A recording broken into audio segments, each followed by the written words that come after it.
You're listening to CBS Sports Radio. We are all sports 24 hours a day, 7 days a week. Strong opinions and your phone calls. Expect it here. CBS Sports Radio. The Armchair Quarterbacks on YouTube Live. SEC, ACC, and Big Ten coverage like no other. Subscribe and like us today. Your first choice for sports talk live from the First Coast. Hey, Jacksonville, winter is the perfect time to start planning for your healthy, pest-free spring lawn with True Green, America's #1 lawn care company. True Green's science-based approach and local expertise will help give your lawn the year-round care it needs to be thick and weed-free. Go to truegreen.com/radio to save 50% on your first service. Just call 866-946-5956 or go to truegreen.com/radio today and get a lawn to be proud of.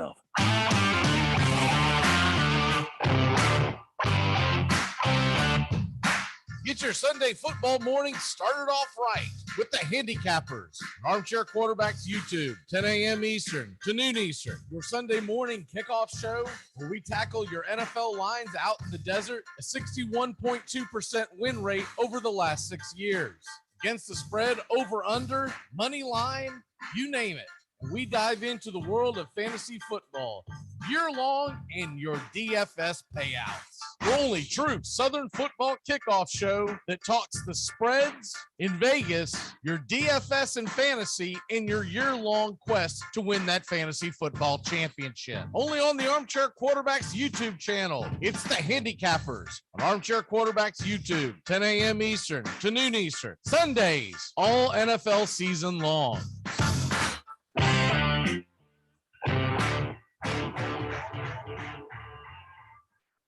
At Jewelers Mutual, we're a little obsessed with jewelry. Obsessed like auctioneers with talking fast. 50, we're going to hit pop stars with auto-tune. And dentists with asking questions. So, how did he propose? After they've put their hands in your mouth.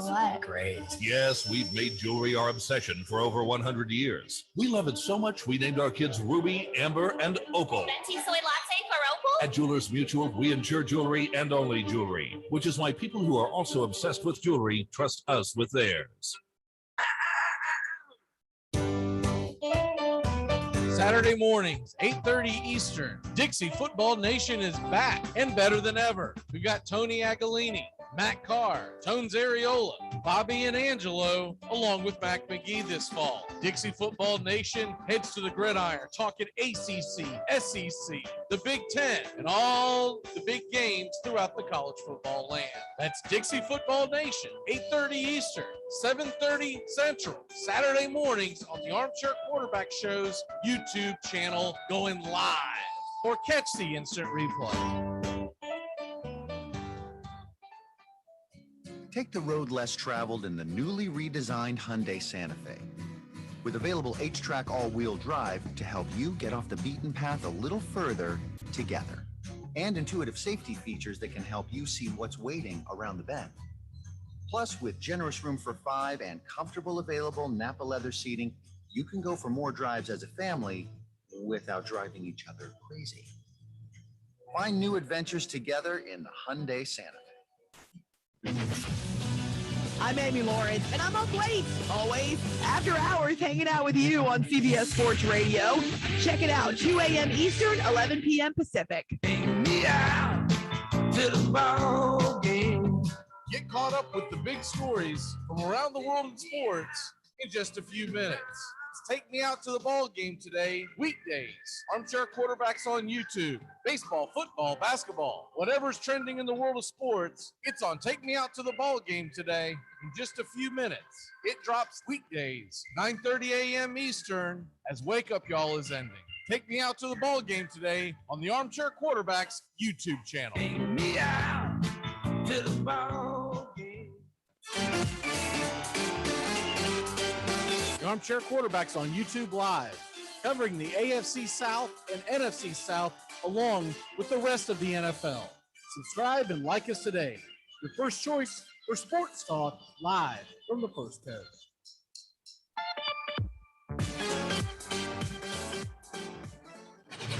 CBS Sports Radio, your home for all things sports 24 hours a day, 7 days a week, coast to coast. Great sports talk expected here. CBS Sports Radio. You're listening to CBS Sports Radio. We are all sports 24 hours a day, 7 days a week. Strong opinions and your phone calls expected here. CBS Sports Radio. The Armchair Quarterbacks on YouTube Live. SEC, ACC, and Big Ten coverage like no other. Subscribe and like us today.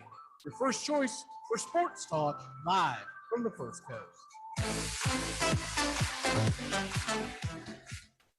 Hey, Jacksonville, winter is the perfect time to start planning for your healthy, pest-free spring lawn with True Green, America's #1 lawn care company. True Green's science-based approach and local expertise will help give your lawn the year-round care it needs to be thick and weed-free. Go to truegreen.com/radio to save 50% on your first service. Just call 866-946-5956 or go to truegreen.com/radio today and get a lawn to be proud of.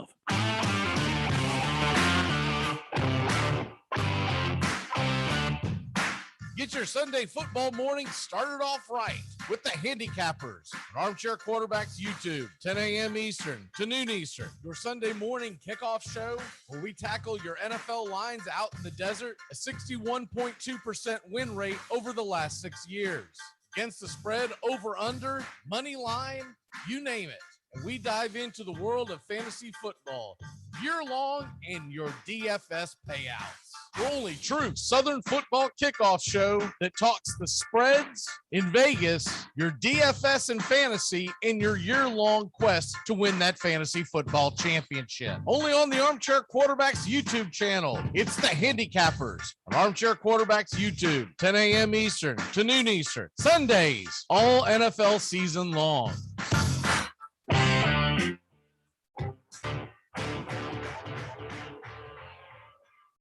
At Jewelers Mutual, we're a little obsessed with jewelry. Obsessed like auctioneers with talking fast. 50, we're going to fit. Pop stars with auto-tune. And dentists with asking questions. So how did he propose? After they've put their hands in your mouth. Great. Yes, we've made jewelry our obsession for over 100 years. We love it so much, we named our kids Ruby, Amber, and Opal. Venti soy latte for Opal? At Jewelers Mutual, we insure jewelry and only jewelry, which is why people who are also obsessed with jewelry trust us with theirs. Saturday mornings, 8:30 Eastern. Dixie Football Nation is back and better than ever. We've got Tony Agolini, Matt Carr, Tones Ariola, Bobby and Angelo, along with Mac McGee this fall. Dixie Football Nation heads to the gridiron, talking ACC, SEC, the Big Ten, and all the big games throughout the college football land. That's Dixie Football Nation, 8:30 Eastern, 7:30 Central, Saturday mornings on the Armchair Quarterback Show's YouTube channel, going live. Or catch the instant replay. Take the road less traveled in the newly redesigned Hyundai Santa Fe. With available H-Track all-wheel drive to help you get off the beaten path a little further together. And intuitive safety features that can help you see what's waiting around the bend. Plus, with generous room for 5 and comfortable available Napa leather seating, you can go for more drives as a family without driving each other crazy. Find new adventures together in the Hyundai Santa Fe. I'm Amy Lawrence, and I'm up late, always, after hours, hanging out with you on CBS Sports Radio. Check it out, 2 a.m. Eastern, 11 p.m. Pacific. Me out to the ball game. Get caught up with the big stories from around the world in sports in just a few minutes. It's Take Me Out to the Ball Game today, weekdays. Armchair Quarterbacks on YouTube. Baseball, football, basketball, whatever's trending in the world of sports, it's on Take Me Out to the Ball Game today in just a few minutes. It drops weekdays, 9:30 a.m. Eastern, as Wake Up Y'all is ending. Take Me Out to the Ball Game today on the Armchair Quarterbacks YouTube channel. Take me out to the ball game. CBS Sports Radio. You're listening to the Armchair Quarterbacks on CBS Sports Radio, #1 sports station. Good morning. This is your Armchair Quarterbacks Sports Flash. Here are your college football lines from out in the desert. It all gets rolling Saturday morning at noon Eastern as the Michigan State Spartans are 5-point favorite at the Rutgers Scarlet Knights. The over-under is 51. The Terrapins of Maryland, they travel to Ohio State and are getting 3 touchdowns in a hook. The over-under is 71. South Carolina Gamecocks getting 10.5 at the Tennessee Volunteers, with the over-under being 56.5. And the Florida Gators are a whopping 39-point favorites against the Vanderbilt Commodores in Gainesville. The number sits at 60. Red River Rivalry, Oklahoma Sooners, a 3-point favorite as they battle the Texas Longhorns. The over-under 63.5. And a battle of a couple of teams that just got walloped. Arkansas plus 5.5 at the Ole Miss Rebels. Looking ahead to 3:30 Eastern, the Florida State Seminoles are getting 17.5 in Chapel Hill as they take on the Tar Heels. The over-under sits at 64.5. Wake Forest, undefeated on the season, -6 at Syracuse. The number's 57.5. In your SEC game of the day, the Georgia Bulldogs, -16 on the Plains of Auburn. 46.5 is the number. Wisconsin is an 11-point favorite in Champaign against the Fighting Illini. 42 is the over-under. In the big one of the day, the Penn State Nittany Lions are a 1.5-point underdog at Iowa as they take on the Hawkeyes. The over-under sits at just 41. 7:30 Eastern, the LSU Tigers plus 3.5. The over-under is 50.5 as they travel to Lexington to take on the Kentucky Wildcats. Michigan Wolverines are just a 3.5-point favorite in Lincoln, Nebraska, battling the Cornhuskers. 50.5 is the over-under. And the Notre Dame Fighting Irish are a pick'em in Blacksburg as they'll go head-to-head against the Virginia Tech Hokies. 47 is the number. The Alabama Crimson Tide, they travel to Aggie Land, taking on Texas A&M, 18.5-point favorites. 51 is the number. And if you're looking for late night action, the UCLA Bruins are a 16-point favorite at Arizona. That's your Armchair Quarterback Sports Flash. Stay tuned for the Armchair Quarterbacks radio show and YouTube Live. Please like, subscribe, and share our show today. The Armchair Quarterbacks, your first choice for sports talk, live from the First Coast.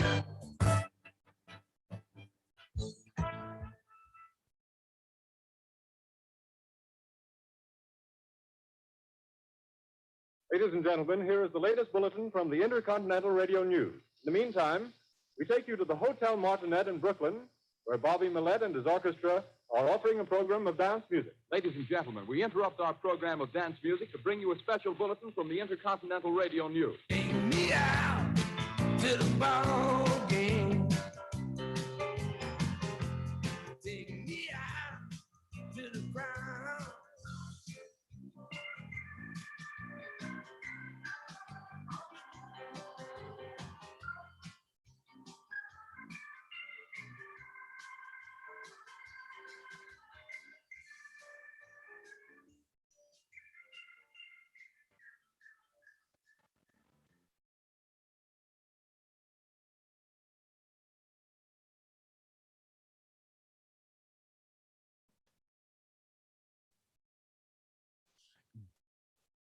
Good morning and welcome to the Armchair Quarterbacks radio show as we are getting set for Bobby and Tony to join us here very shortly.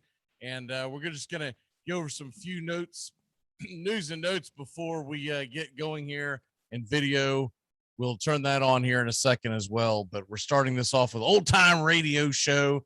And we had quite a day in sports yesterday, especially in the world of baseball. And we'll go ahead and dive into that real quick because we probably won't be able to get back into this later. Atlanta Braves lose to Milwaukee 2-1. What a great game that was. Outstandingly pitched. I did the game yesterday, and there's been a lot of griping going back and forth over Braves Twitter, as you know, that's always going to happen after a loss. The thing that I see the most is it was just a very good pitched ball game that the Braves came up on the short end of the stick. Now, if you want to point fingers at anything, it would be the fact that the first inning, the Braves blew a golden opportunity to score. They had runners on the corners, nobody out. Ozzie Albies at the plate. And as opposed to trying to make sure he lifts something to get the fly ball in, he does what he always does. And this is going to be a problem with the Atlanta Braves as long as their structure is the way it is. They have too many players, and I've said it all year long, during broadcasts, during our shows. The Atlanta Braves have a lot of players that are not patient at the plate. And sometimes that pays big dividends. Sometimes they ambush pitchers early in the count, and they get fastballs that are just laid across. But when you get to playoff baseball and you don't have professional batters, guys that know what they're doing at the plate, as opposed to just going with their natural born instincts, you're going to get what you got yesterday. The only run came from Atlanta was a solo shot by Jock Peterson off the bench. Pinch hit home run in the 8th inning. They did have a rally going against Hader, and I was impressed by that because Hader had blown the doors off of Atlanta early in the year. They didn't even look like they played in the same league as Hader the last time they faced him. So I was very impressed by that. But all in all, when you have runners on the corners and nobody out in the top of the first inning, Ozzie Albies comes up. He's got to make sure that he lifts the ball into the outfield to give Soler a chance to score. Instead, he was just trying to make any kind of contact because he figured that was going to get a run in. And instead, he quickly hits a harmless ground ball to first, and it was poor base running on the part of Soler. Now, whether or not Ron Washington sent him, I couldn't see that. But normally that's what happens. Normally you're standing on third and your third base coach says, go, go, go, go. And I'd be willing to bet that's what Washington did because Washington's always been overly aggressive to a fault. So what happens? The ball gets hit sharply to first. The first baseman, who, by the way, was the player of the game because he steps on the bag, fires it home, a perfect throw, and he gets Soler by about 2 steps. Soler tried to slide in under the tag, but it really wasn't as close as the play indicated. And then Velez ended up hitting the 2-run shot where, once again, Snicker left Morton in too long. He does this with his starters, especially his elite top starting pitchers. And a lot of it has to do with the fact that he doesn't have a lot of faith in his bullpen. He can say what he wants, but it's a bold-faced lie. If you had a dominant shutdown bullpen like the Yankees had this year, or the Brewers have, in all likelihood, you're not even sending Morton out to start the 7th inning because the inning prior, he was all over the place. You could tell he was losing it. But Snicker rolled him back out there again. And the first 2 pitches looked great, and then he lost it again. He had lost his control. He was tired. Snicker has got to get to the point where he understands, depending on the situation, but in a tie ball game like that, Morton can't be trusted to send him back out to the 7th inning. And most pitchers are like that nowadays. If you can get 6 scoreless out of your starter, you've won. Move on. Get a fresh arm in there. But okay, he sends him back out there. All right. But then he walks the first guy via a hit pitch, which, by the way, it wasn't just one errant throw. The first the throw prior to it went inside to him, almost hit him. I was doing the game. That's exactly what I'd said. I said, almost hits him. And then once what happens, next pitch, he does hit him.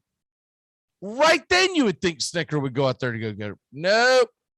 Nope. Let's make sure that Velez gets a righty-lefty combo and has a chance to wallop one into the upper deck, and that's what he did, 2-0. And the way the game was going, everybody knew at that very moment it was an uphill climb because you knew Hader was looming around in the bullpen. I was actually a little surprised Hader didn't come out and pitch the 8th and 9th. Now, I get it. They probably wanted Hader available for today and be as fresh as possible. But if you put Hader in the 8th and 9th, you probably win that game with ease. Instead, Peterson comes in, gets a home run, and the Braves do threaten in the 9th. They get runners on the corners, but once again, Hader just too much to handle. I thought the Braves had a good approach with Hader. And they were running the pitch count up on Burns early, but then they went back to their old ways. And this really comes down to coaching and organization in whole. They're more worried about the shift and not having professional at-bats. If you watch the San Francisco Giants last night, and their batting order does not have near the talent that Atlanta has. But they're a better offensive team. And you know why? They will work that count. You saw it in the very first at bat of the game where they were making Buehler find the strike zone. So anyways, Atlanta will play today at 5:00. We'll have the call right here. And as far as the Giants and Dodgers are concerned, that goes on today it'll be about an 8:00 Eastern start. The Giants won that game 4-0. Very good ball game. And very well pitched ball game. Logan Webb was phenomenal. 7 2/3, no earned runs. And Buehler pitched well. He just didn't pitch well enough. And so Giants lead that 1-0. The Braves trailed their series 1-0. The Red Sox got even with the Rays. That game was just an absolute disaster from the Tampa Bay side of it from the jump. Their Shane Baz, look, you sent a rookie out there. This is what you're going to get. He goes out there and throws 2 1/3, 3 earned runs, 6 hits allowed. That was the kicker. And he kind of left to open the floodgates. And by the end of the 3rd inning, the Rays had squandered the 5-0 or 5-2 lead that they'd gotten a grand slam off of, and it was 5-4, and you could just feel the tide going. And in the 5th inning, it really fell apart. So McHugh kind of choked it all away. Whistler and company, they give up a total of 14 runs. Walker came in towards the end, but at that point, the game was essentially over. They were just having him go out there and eat innings. And that's that's pretty much the gist of what happened as the Red Sox and Rays are tied up at 1 apiece. They will be off today. They'll play tomorrow night. Actually, tomorrow afternoon at 4. And then the Astros are just crushing the White Sox. They won again yesterday, 9-4. And to be honest with you, I don't really understand why that's the 8:00 game on Sunday, why it's not Rays and Red Sox, but it is what it is. We welcome in Bobby, and I will start my video because we're doing this a little different nowadays. Bobby, how are you this morning, sir? I'm doing great. How are you? I'm doing all right. I'm going to go ahead and change the background. Did you watch your Rays yesterday? I watched a little bit, and it wasn't pretty. It started off nice and then went downhill. A little bit. What did a young squire like you have to do where you could only watch a little of what your baseball team? I'm not huge on baseball, but I mean, I don't know. It's get huger. Get huger. Yeah.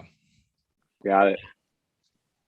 Yeah. I kept up with it though. I know the Rays, they started out hot. I think they were up 5-2 at the end of the first, and then a lot of runs that game, but not in favor of the Rays. Game 3 is tomorrow. There's going to be NFL football going on. Are you going to try to keep an eye on that? It's going to be, I think it's 4:00 Eastern, so 3:00 your time, about the time that the late kickoffs start. Yeah, the Cardinals are a late kickoff game, so I won't be watching baseball as much, but I'll pop you need a second device is what you need, my man. I got a computer right here. I got a computer to my left, and then a TV right there. So I'll probably have the Rays game on the computer. Just turn around and check it out every once in a while I'm watching the Cardinals game. Yeah, you can probably, I don't know what your setup is as far as cable goes. It is going to be on MLB Network, if that helps at all. I don't know if you do. I do streaming for my quote unquote cable nowadays. So I can always just throw it on a computer or any kind of device. I don't know if you have hardline cable or what you have in your house.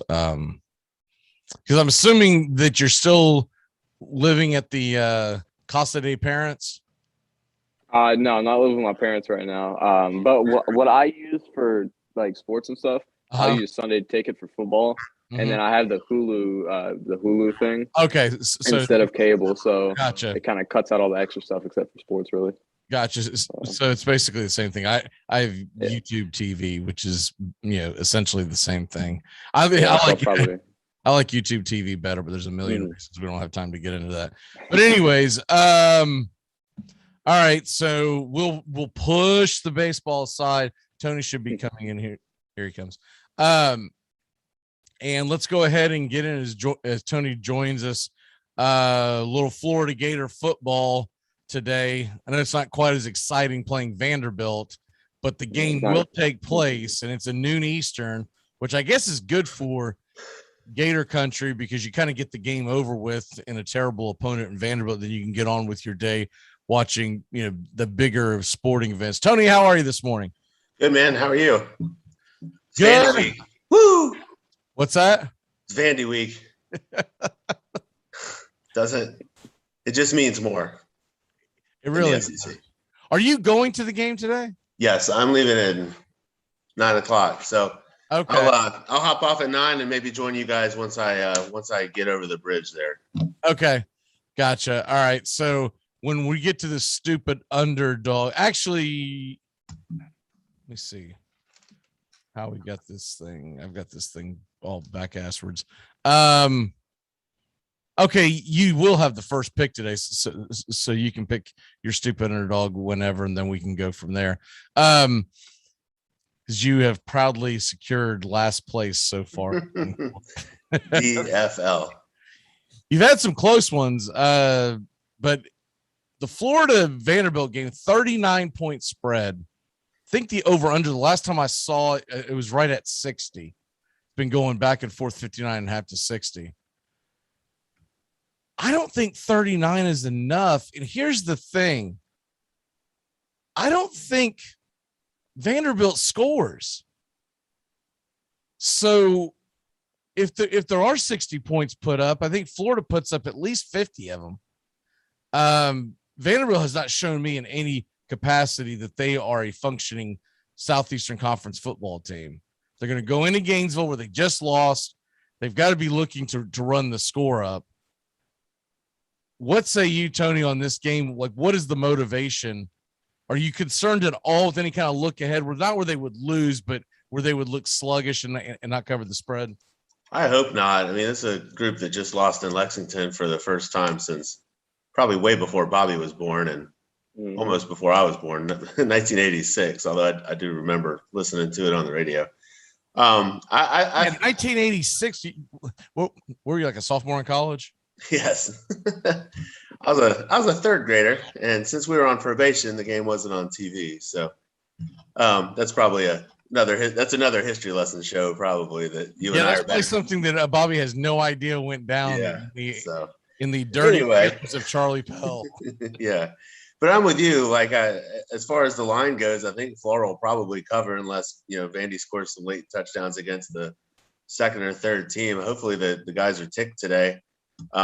It is a noon kickoff. Those tend to start slow, but Vanderbilt's just so bad. I would think they'd do some things to make Emory Jones feel good again. And then, the golden question is always how much will Anthony Richardson play? And, is he really healthy? I think he learned a little bit last week. Kentucky's not FAU or USF, and Kentucky, like I said yesterday, is by no means any good, I don't think. But it's a lot different trying to, freelance yards against an SEC team than FAU and USF. That said, FAU and USF would probably beat the brakes off of Vanderbilt. So I do think Florida will probably score in the 50s or so, maybe 60s, depending on how quickly we get going. But I don't see Vanderbilt put up a lot of points, maybe a random touchdown here and there. But I would probably go under, and then I'd probably take Florida to win like 55-0. 55-0. Bobby, what say you? Yeah, I'm gonna have to agree with that. I don't think Vanderbilt's gonna score much at all.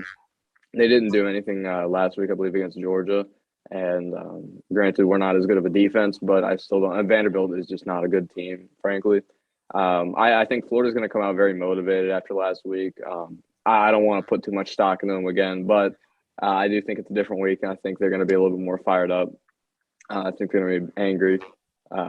Andy's under. I don't mean to cut you off, but their over-under team total is 10.5. How does Vanderbilt get to 11 points? I don't know. We do something. There would have to be some garbage time touchdowns. It would have to be like a fluky fumble on the kickoff from Florida, and even then, that's only going to give them probably a field goal. Well, I was going to say, Kentucky's best play the other night was a blocked field goal for a touchdown, so maybe they're onto something.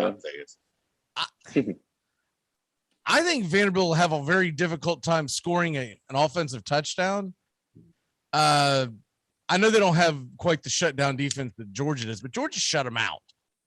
So if that were the case, if Vanderbilt does not score an offensive touchdown, and let's just say nothing fluky happens, it means you got to get 4 scoring drives. Yeah. You got to get at least 3, because I don't think they score 2 touchdowns. I'd be shocked by that. If it's 14-0 in the first quarter, Vanderbilt and Florida, the Commodores are rocking and rolling, man. I'm gonna have to sit down. And Smart went full Spurrier against Vanderbilt because Smart was pissed, and Vandy last year kind of screwed up Georgia a couple of times scheduling wise, and Georgia didn't really get to have a senior day, and that didn't really rest well with Smart. So they were on a mission up there in Nashville. Plus, there was 25,000 Georgia fans there too. So wait till Clemson plays Florida State this year. You're not happy with FSU. Not that it matters, but I did find one thing funny. I was watching something yesterday. I don't remember what program it was, and a commercial pops on, and it's that Dr. Pepper Fanville thing. Okay. And out of the transfer portal pops up DJ Ugalele. And they're like, "Oh, are you transferring here?" I was like, "Man, I bet they'd love to re-edit this thing." Get back in there. You're not heading here. You're not coming here. That guy just sold his soul to everyone that would take it. But he's garbage. There's a Twitter account called Freezing Cold Takes, which you've probably seen me retweet a few times. And it's all they do is it's this guy Fred down in South Florida, and he goes back and finds old takes that are just terrible, either game predictions, stuff like that, and pro football commentator or whatever had which of these 4 will have a breakout season, and it was Emory Jones, Clemson quarterback, the Wisconsin quarterback who's been awful, and then I forget who the 4th was. It's another guy who hasn't. I think it was another Graham guy Mertz. who hasn't been any good, and it was they went 0 for 4 so far. I think it was Graham Mertz. It was the 4th one. Yeah, Mertz was one. They were saying all 4 of them were going to have good breakout. It was basically which one of the 4 is going to have a breakout year, these are the 4 quarterbacks to watch this year, and not one of them has really been totally impressive this year. So I saw that. If you were to ask me which 4 of those beginning of the year, I'd be like, I don't know if anyone will, because Ugalele didn't really show that much. I still believe that the game that he had against Notre Dame, that was facilitated because Notre Dame didn't have time to see tape on him. No film. And so they played a very vanilla defense, hoping that he would just make mistakes. But as it got deeper into the year, waiting for Lawrence to come back off that injury, it was very obvious that when they played Boston College, they won the game. It was still obvious that he wasn't he was not the best quarterback on the field that day. Right. Yeah, it was different from when Lawrence came in for, I forget who it was, the year that who did Lawrence come in for a couple years ago, and he like actually looked the part, but then he got hurt. Kelly Bryant. Yeah, and then Kelly Bryant ended up transferring to Missouri. But like you knew when Lawrence came in, you're like, damn, this guy's good. But like, you're right. You're like, oh, okay, I get it. Like, how is Dabo not playing this guy? So it was kind of like that first year with Jameis, and everyone talked this big talk about him in the preseason, but I always go, yeah, right, I got to see it. And he had that first game against Pittsburgh. I was like, okay, well, maybe. And then the game against Clemson, you're like, whoa, we've actually got something here. Yeah, because it was that whole offseason, it was the kid that transferred to Bama. Who was the quarterback? It was Winston and some other guy, and they were the other guy ended up going to Alabama. Was that not Francois very early on? It was a I guess I could say this was a white kid. I forget his. I'll have to find. I can't think of his name. I know who you're talking about. He was more of a he was a traditional passer, right? And he transferred, and it was like right in that same time period. I think it was shortly after that. But while he was at Alabama, Mac Jones came in. Jacob Coker was the one. Coker, yeah. He was supposed to be like he was like Chris Ricks 2.0, literally. Yeah, but you're right. They put Jameis in, and like not long after that, Coker was all right. We're out. So yeah. So moving on in the SEC as we go down memory lane there. Georgia Auburn's the big game of the day in the SEC, if there is one. And Auburn is now only a 15-point underdog. Earlier in the week, you could have gotten Auburn at almost 17. I think it was like 16 and a half at one point. And now, as I look at it this morning, unless it's moved again, it's 15 and a half now. I just don't see how Auburn's going to compete. And of all the quarterbacks to face a tough defense, I know this is, I hate stepping on Tony's toes because I know he loves him some Bo Nix. But Bo Nix going into the teeth of this Georgia defense, even though if it's at home, does he have a prayer in keeping this within 15 and a half points? Only if some of that old like Jordan Hare magic kind of keeps him into it. I don't see it. He did well pulling a couple plays out of his butt last week against LSU. 2 plays that never should have been completed, but I guess you run around long enough, these defensive backs are at some point going to lose track of their guy. And for that matter, I don't see Auburn's defense really up front being able to stop Georgia's running attack. I mean, I think Georgia's kind of realized that whether it's Stetson Bennett or JT Daniels, the guy who hands off the best as long as Georgia's winning the line of scrimmage, and Georgia I don't think is falling behind at all this year, not even by a point. As long as Georgia's playing in front, they really don't have to take a lot of chances throwing the ball because they're not in 3rd and long ever. So for the longest time, the road team won this game for a while. Georgia's won, I think, the last 3 or 4. I think Georgia will be fine today. They, for a half or so, I think it might be a pretty good game. I don't see it coming down to the wire really, but I think Georgia will win 31-13, something like that. I just figure there's going to be at least one turnover that results in an immediate 6 points for Georgia. Mm-hmm. And that means that Auburn at that point has to be 10 points close to Georgia across the board. I don't see how that works. I believe Georgia is a 2-touchdown better than Auburn if everything goes perfect for Auburn. And I think Bo Nix will make a dumb play. What say you, Bobby? Yeah. I think Bo Nix, I think he's going to throw some picks today. Look, I like Jarquez Hunter, and Auburn's not a bad team, but Georgia's defense is something else. I mean, they're probably the second best team in the country right now.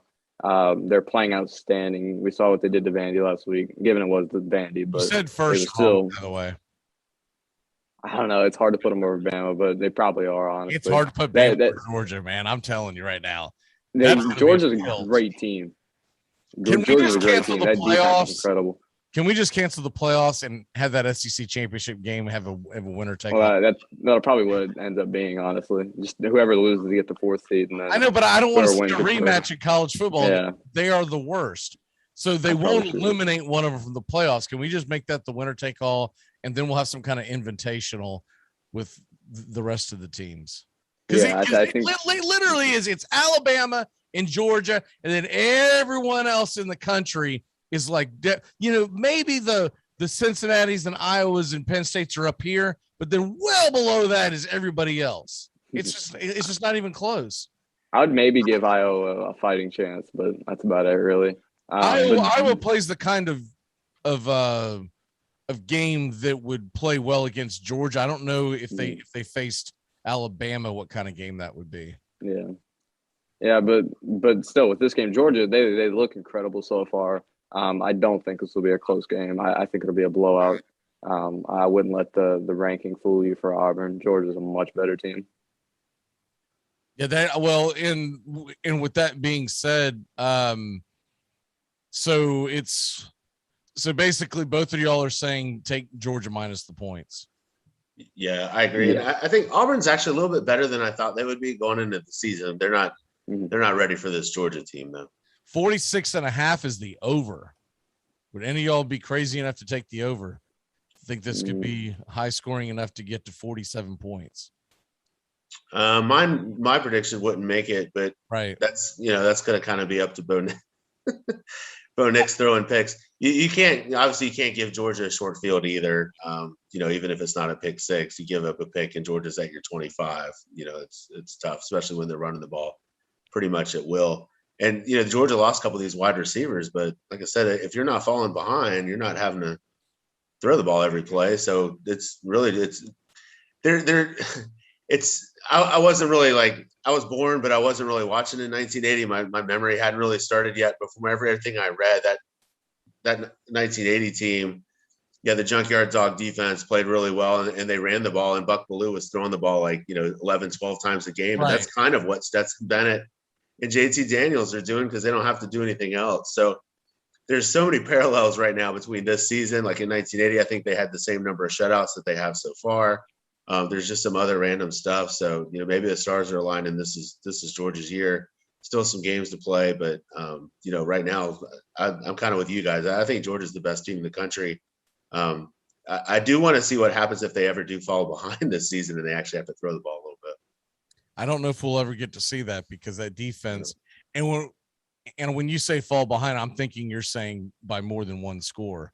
Yeah, I mean, 10, 2 possessions, see what they have to do, but no one so far has been good enough to make them do that. This game being in October, by the way, is stupid. I don't know why they moved it from November. They're screwing around with all the SEC matchups. I don't understand why they've moved them around. It really does suck. I'm so used to this being in November. At that point, you really know whether or not this game is a big game or not. And it's always a great stepping point off from the Florida-Georgia game. And in between that, you're still waiting the Iron Bowl. So Georgia-Auburn's usually a phenomenal game and sucks this year. Yeah. The one thing I like about it is that I don't have to wait till November for Auburn to let me down in this game. I'll just get it out of the way here in October. You talk a lot of smack for someone. It's more gut wrenching when Auburn loses in November when we need them to win to get to Atlanta versus here in October. If they lose, we're like, all right, well, we're going to Atlanta anyway. So a lot of smack talk coming from someone who just got their butts kicked in Lexington, Kentucky, with the ball that's not round. The Vols are a 10.5 point favorite at South Carolina. This is one of the most intriguing teams that I've seen in college football this year. Is the maturation of the Vols offense that looks like, I still think they're a year or so away from being considered a threat against the bigger teams, but they're using this high octane offense. They blew the doors off of Missouri last week, excuse me. South Carolina's terrible. It's a 10.5-point spread. I think the Vols are going to roll in this. Bobby, I'll start with you. You're up there in Big Orange Country. Any kind of a buzz for the Vols right now? I know they're not in the national title picture, but they've got to be happy, the Vols fans, on where they're at right now. Well, yeah, I certainly think they're heading in a better direction than they thought they were after the whole Pruitt ordeal. We know how that ended. I think, yeah, things are looking up for Tennessee. And that offense looks incredible. I doubted them last week, but they certainly proved me wrong, and I'm not going to go against them this week. Hendon Hooker, he looks great on the ground. Colin Evans and company, they look good. But yeah, I think Tennessee will handle business today, and I think they'll win probably a blowout. Tony, what say you? Are you not shocked that Tennessee's playing as well as they have, considering all the guys that they lost in the portal?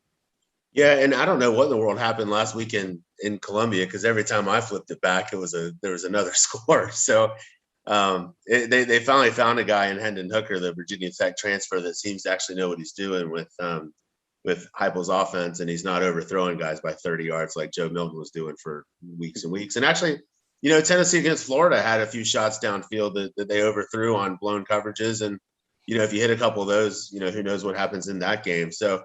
Yeah, I've been impressed with Tennessee. I think this game ends up being like 28-20. I do think it's a relatively close game. I don't think Tennessee will go there and blow them out too.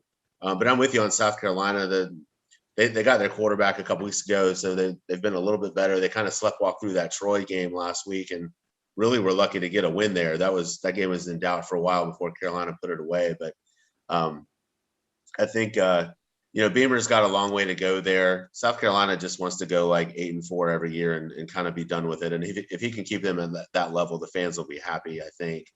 Where at Tennessee, I'm with you. I think they're a year or two away, but this year so far has been a nice start. They haven't really had like that loss to us wasn't embarrassing by any means to Tennessee. Like that was just a normal loss. I think that game next year is going to get a ton of hype, but as long as Tennessee's improving week to week, I think the fans there will be happy. They still have to play, obviously, Alabama and Georgia still in Kentucky, but I think the future is bright there just based on what I've seen. My question is, I don't know how long Hooker's there. Like, is he there for a year and he's gone, or is he going to be here for 2 years? So even if he takes off, I still believe that Tennessee's going to be able to be a big player in the transfer portal. Yeah, because kids who are playing college football right now are very aware of what's going on in Knoxville. Yeah. Whether or not they score big in the actual recruiting class, that remains to be seen. But that isn't as important as it used to be, because you can get healthy real quick in the transfer portal. Yeah. And let's say they lose a couple of guys this year. If they can get some quarterbacks, which I think a lot of young quarterbacks would love to come play in Heupel's offense. Yeah, it's very quarterback friendly.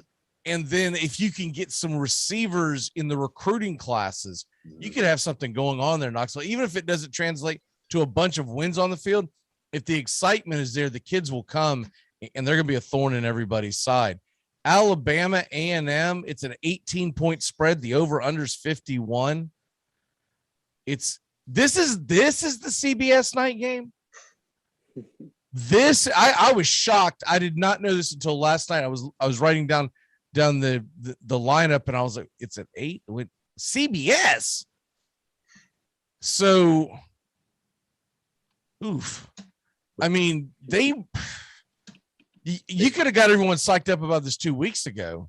Yeah, but strange game for them to choose for the CBS night game for the year. And I heard some knucklehead on the sports betting channel this morning saying he's going all in on A&M and blah, blah, blah, blah, blah. And I'm like, dude, you've lost your brain going against Bama. I don't care if it is a night game in College Station. That defense isn't what it was advertised to be, and that offense is not going to be able to score. I don't know if I would necessarily take Alabama minus the 18, but I'm not getting confident enough to stand up there and tell people, yeah, man, put the mortgage on this. Come on, A&M, let's go. I mean, maybe Kellen Mond can sneak in there. he I haven't actually seen him put on a Minnesota jersey, this year and be active. So maybe he can sneak into the game. But unless he does that, how is A&M, who has dropped 2 games now? I mean, they lost to Arkansas by 10 points. Arkansas. Tony, how does this thing stay relatively close?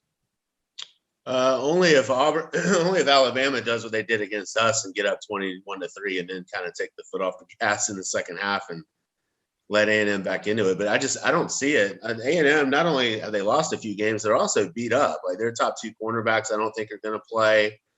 They lost Elijah Blades to the transfer portal. He was actually a pretty good quarterback, and he suits up for us now and hasn't done anything. But that's another story. But I just don't see it unless that home field is just so big that maybe it spooks Alabama at least for a half. But I think Bama will win this game going away. It's funny, A&M losing to Mississippi State, that should never happen. Mississippi State runs like 3 different plays, and it's all like rub routes across the middle. And at some point, you got to figure out how to stop that. Losing to them is kind of inexcusable for A&M, but for a couple of SEC coaches that make a lot of money, Jimbo Fisher and Dan Mullen both crapped the bed last night within about 30 minutes of each other. So in an ironic way, that made me laugh a little bit, trying to laugh away the sadness. But I just don't see it. I think Bama's going to cream them. I do wish Georgia Auburn was the night game, because Auburn at night is awesome. Why is totally it different from Auburn during the day. Why is it not? I mean, come on. You can almost convince me an Auburn night game could be very relatively close. Yeah. Bama versus A&M's terrible offense? Yeah. Bobby, talk me out of laying the 18. Yeah, what do you mean by that? Do you mean convince you that Texas A&M will keep it close, or it'll be a blowout? Convince me that I shouldn't be putting my hard-earned money on Bama minus 18. Yeah, I mean, if Bama comes out and plays like they did a couple of weeks ago against Florida, where they just kind of, like Tony said, just let off the gas, then I could see A&M getting back into it. Calzada would have to look good to do that, though, and A&M would have to actually play decent. But I honestly, it's hard to say whether or not Alabama will kind of let off the gas. I wouldn't bet either way on this, whether it's over or under 18. And then the last one, the SEC, that's worth talking about realistically, Arkansas, Ole Miss. Ole Miss is a 5.5-point favorite. The over under 66.5, which seems a little high considering how bad Arkansas's offense looks. I think Ole Miss will cover this thing. Just looking at, they both came off embarrassing losses, but Mississippi's at home, and at least they've got a quarterback. Tony, what say you? This is like the World Cup consolation game between these two. Like, both had such high hopes last Saturday, and they just got kicked in the hoo-hoos for 3.5 hours. So I do think Ole Miss just has too much offense for Arkansas. Arkansas is not a comeback team. So I think Kiffin gets them up early, and that's that. Arkansas is a good story. They're just not quite ready for prime time yet. If this game takes place last week before they played their foes, I would have rather watched this on CBS prime time. Yeah. Kiffin makes it worth it anyway. Welcoming on to the show is Mr. Angelo. Angelo, how are you? I'm doing well. How you doing? Good. Tony, I know you got to jump off. So what is your stupid underdog pick for the week? You know what? I'll take A&M sneaking one out at home after I just dog cussed them for 5 minutes. Hey, I'm dead last anyway. Might as well shoot for the stars. All right, brother. Well, we'll see after you get over the bridge. All right, boys. See you in a little bit. All right. Angelo, let's go ahead and get into Florida State. Yep. Ooh. At Carolina.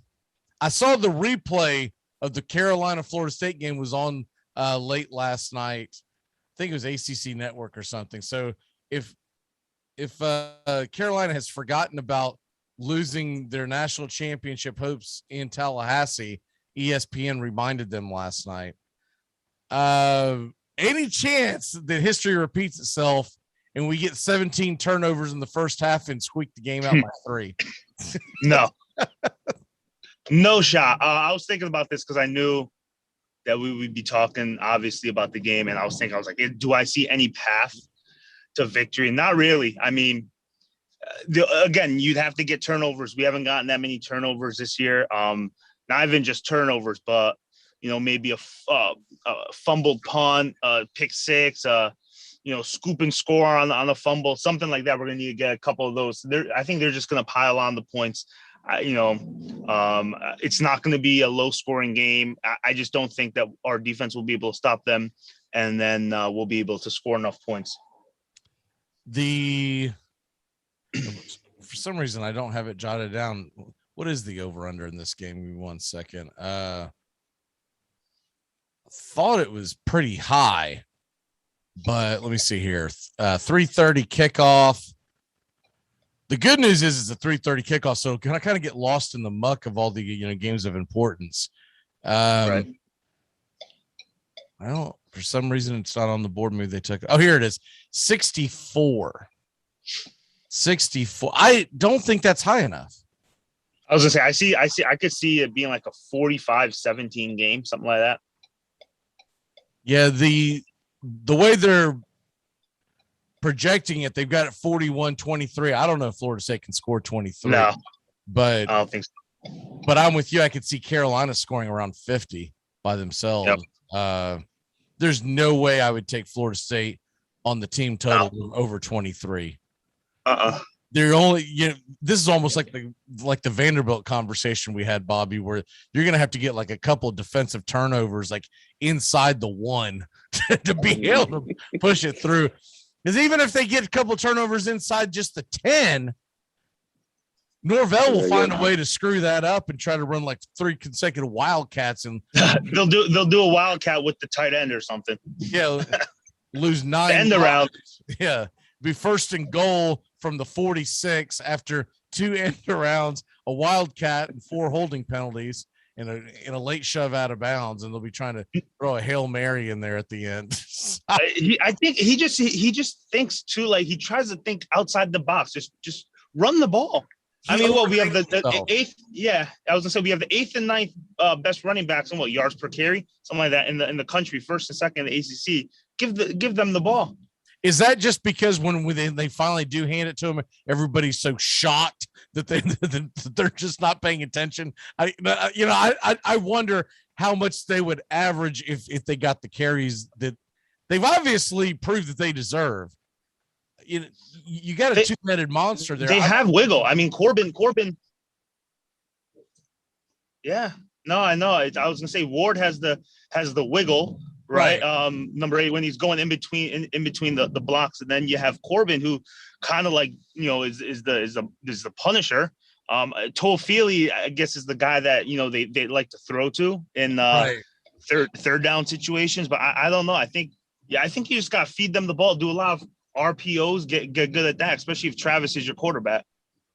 Well, there's also a lot of there's just so much talent in the running back core. I don't understand why they throw the ball so much, especially because we don't have a quarterback worth a crap. Jordan Travis is what he is. He's a guy that can throw about an 8-yard slant, and other than that, he's garbage if he's not running the ball. Mackenzie Milton, to me, I think he's still very aware of his injury, and so he's very gun shy, and I get it because heck, the guy almost lost his leg.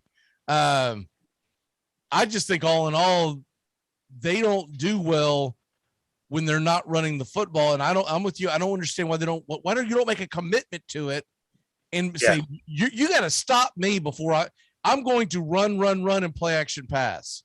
But when they come out and they're like in shotgun, you're like, oh God, here we go. Shorten the game, right? I mean, the more time you have the ball, the less time the other with North Carolina. Especially, I feel like North Carolina is going to have like a couple of 3-minute scoring drives, right? 2-3-minute scoring drives where they just go down 50 yards in 2.5 minutes, and then so I mean, why not just try to keep the ball? I want to see Bobby Bowden football. And what I mean by that is, well, first of all, I'd like to see the players that he recruited, but I want to see Bobby Bowden football. I want to see an I formation and just run the damn ball. And then it creates play action. When I say Bobby Bowden football, I'm talking about pre-1990s, before they went to the no huddle shotgun. I'm talking about the days of Sammy Smith and Greg Allen, where it wasn't like student body left and right. It was more of I formation, and it created the play action, and you had a chance to hit him down deep downfield. Travis can make those kinds of plays if he's not getting pressured on a play action pass. He's not going to do anything if he's back there running for his life. He wilts. He just decides to take off. If he sees one guy coming at him, he's going to run. That's just all there is to it. So it's madness, and I don't know if 17 points is enough to cover. Welcoming on to the show is Mr. Tones. Tones, how are you this morning, sir? Been better. I should be doing this show from Florida at the moment, from Tampa in particular, but got to the airport yesterday and they canceled our flight, so had to scramble around. Finding a flight today was tough, but I'll be in Tampa today, and I'll be there for the handicappers tomorrow. But now I missed the Penn State Iowa damn game. My flight's right in that game. They really yanked me. Weather? They claimed weather, but it was sunny here and sunny in Tampa. So, I feel like it was a shortage of either employees or a mechanical problem, and they don't want to give the money back or compensate people's hotels and all that stuff. So they blamed it on weather, and no flights were left today. And they went Milli Vanilli, huh, and blamed it on the rain, right? Yeah, but yet two other flights went out crystal clear to Tampa later that night. So, something funny went on. But I scrambled around and I found a flight today. So. Wow. All right. Well, since you have joined, let's go ahead and get into this, because I know that Angelo is going to have to jump off here in a second. He's got a big game today. But by the way, what is this big game that you're going to be coaching today? I know it's a soccer game.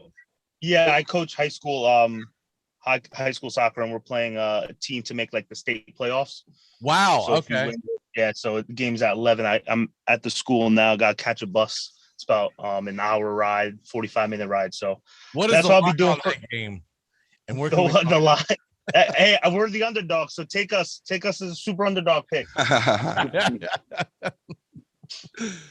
All right, so Tony started us off with Texas A&M plus 18, and then Tones, you would be second as you sit with 2.5 points on the stupid underdog picks line. Where are you going, sir? I'm changing it up a bit today. I'm going with ECU, Eastern Carolina, plus 10.5 against UCF. UCF has been banged up by a lot of injuries, and I know plenty of UCF fans who are now actually in doubt about this game. ECU's been playing a little better than normal of late. They're getting 10.5. I don't see UCF winning by double digits. East Carolina obviously has the upset potential. I think they're coming off a good 3-game winning streak against Marshall and Tulane's in that mix as well. I'm going with East Carolina at plus 10.5, and that game kicks off at 5 o'clock. They're at UCF today, and UCF, ever since the Milton injury, they have just never been the same. They lost to Navy last week. Navy was a big underdog. UCF lost to Louisville the week before. Louisville was an underdog by 7 points, I want to say. So UCF has lost back-to-back straight up games when they've been giving 7 and 10.5 points. So I don't see the theme changing in this one. I got ECU at least covering, if not winning, plus 10.5. All right. And that'll take us to Angelo. Angelo, where are you going today? War Eagle, Auburn over Georgia. Oh, okay.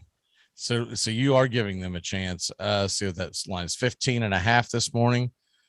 Yep. Auburn plus 15.5. What makes you think that that'll be a game? Georgia's looked just so dominant over the past few weeks. I think that I think Auburn is going to do what Florida State's going to try or should try to do is shorten the game up, right? You're not going to be able to outscore Georgia. Georgia's defense is strong. So, try to just grind the game out, keep it close. I mean, I see if it's close in the second half at the start of the third quarter, I could see problems. Now, I'm hoping they could get a win. That'd be a huge win for obviously for me for the points, but I'm hoping it could be somewhat close. I think going into the fourth quarter, it will be close. I think Auburn's going to be pumped up. I think the place can be rocking, but we'll see. We'll see what happens. All right, so that leaves it to Bobby. Bobby, where are you going today? I was originally planning on going ECU, given what we saw from UCF last week. Sorry. But I'm going to – you're good, man. I'm going to switch over to Wyoming, +5 against Air Force. Wyoming's 4-0 right now. That's a pretty close line. So I think they could at least, give you the 2 points. But, yeah, I'm going to go with Wyoming over Air Force. What do you like about that game? Well, Wyoming's 4-0 right now. So that's kind of catch my eye a little bit. It's let's see what time it is. And Air Force got it's 6 p.m. It's a later game. Air Force got one of those offenses that if you stop the run, you stop the run, and they can't do anything much else. But yeah. All right. That'll leave it to me. I've got a bunch of random ones written down because I was like, this is kind of a bad slate this week. I was going at it. I was like, man, like the games you like are very small spreads. So like, what is the point of picking a 1.5 point underdog or whatever? I think I'm going to go with, I'm on the fence on a couple, but I'm going to go ahead and go with Old Dominion. They are at 21 point. It's not 21.5 point dog, against Marshall. And Middle Tennessee last week rushed for over 200 yards on Old Dominion. On Marshall. Yeah. If Marshall can find, if Old Dominion can find a way to move the ball on the ground, and they really are a piss poor team. They're 1-4, but they do play in the same conference, so at least they have somewhat of a shot. There's a couple others that I looked at, but I really didn't understand why some of the spreads were where they were. So I'll go ahead and stick with my first pick. I'm going to go with Old Dominion. I think they can at least cover the spread. The other one that I had my eye on, I'll probably regret not doing, is Louisiana Monroe against Georgia State. They are both terrible, and Monroe's a 16-point underdog, but at home. Right, but they do have some injuries. I read that this morning. I was like, okay, well, now I understand why the spread is the way it is. So I'll go ahead and just stick with Old Dominion. Plus, it's just a really stupid and random game that I'll have to try to find on CBS Sports Line or something like that, whatever time that game kicks off. So there you have that. Stupid underdog picks. Tony takes A&M. Tones will take ECU. Angelo grabs the Auburn Tigers. Bobby has Wyoming, and I've got Old Dominion. And so there we have that. Angelo, I know you got to run to your ball game. What is your walk-off for the day, sir? Or your one big thing and your lock? What is your lock? My lock and my one big thing are actually the same thing, and it's that UConn is going to get off the schneid and beat the Fighting Bells of UMass to get their first and only win of the season. A lot of rumor up here is that they're going to be shutting down the program, which is kind of sad. And, obviously it's not a national program for football, but, from a team that 10 years ago went to the, the Cotton Bowl, where they lost to Oklahoma 10, 15 years ago. Mm-hmm. So it's going to be, once the announcement's made, it's going to be pretty sad for people up here. But I think UConn's going to finally get their first win of the year. Okay. And if they do beat UMass, they'll show you how bad UMass is. And luckily, Florida State plays them this year. Imagine that. Imagine UConn beats UMass and Florida State loses to them. Oh, God. Well, I wouldn't be shocked at all. that is not even a fun team to watch. At least if you're going to lose, at least be entertaining. Florida State's not even an entertaining team to watch. You should have pushed for this soccer game to be much later in the day, so you'd have a reason to miss the FSU. Miss it. I know. I'm gonna get back right at like 3:00. I'm gonna say, "Damn it!" Guess I gotta watch this now. Great. All right, fellas, have a good show. All right, brother. Good luck. Good luck, man. Thank you. Let's go ahead and take a quick break so we can reset. When we come back, we're gonna talk the big one: Penn State and Iowa, and a bunch more here on Dixie Football Nation. We'll be back in just a flash here on the Armchair Quarterbacks YouTube channel and CBS Sports Radio. Well, if I can find the clip. So imagine how much I'm actually making to play. You know what I'm saying? No, I got to get my money. I'm not playing unless I get mine. It's not worth it. It's not. For the first time in 39 years, the Boston Bruins have won the Stanley Cup. the zone. To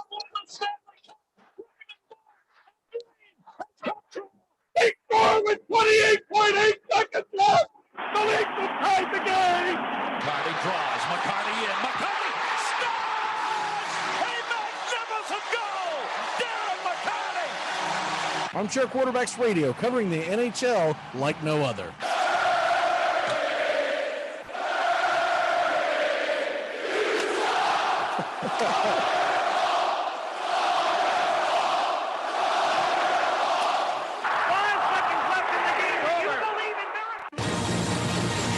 You're listening to the Armchair Quarterbacks on CBS Sports Radio, #1 sports station.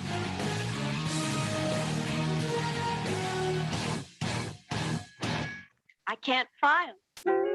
I can't type. I don't take dictation. I won't sharpen pencil. My boss calls me indispensable. Miss Jones, Just a minute. will you make a copy of this? Naturally. I push the button on the Xerox 914. I make perfect copies of whatever my boss needs by just turning a knob and pushing a button. Anything he can see, I can copy in black and white on ordinary paper. And am I fast? I can make 7 copies a minute. Sometimes my boss asks me which is the original, and sometimes I don't know.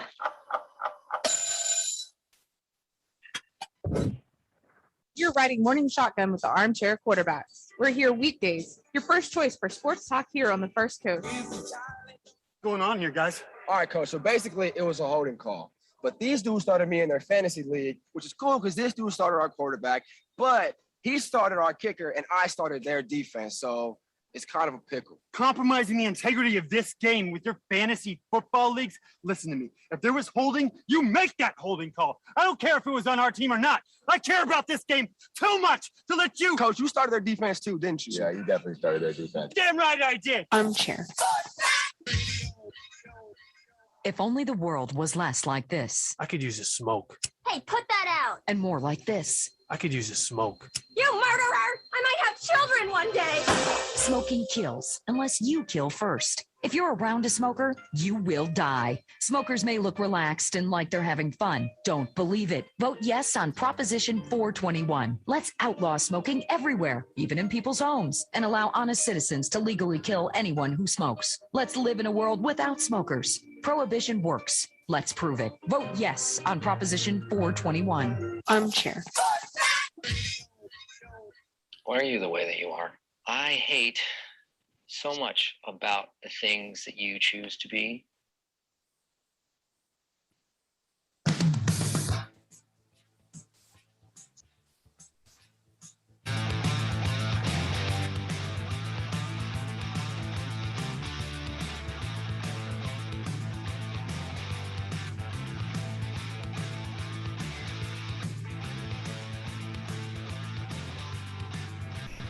Good morning. Welcome back here to the Armchair Quarterbacks, Dixie Football Nation.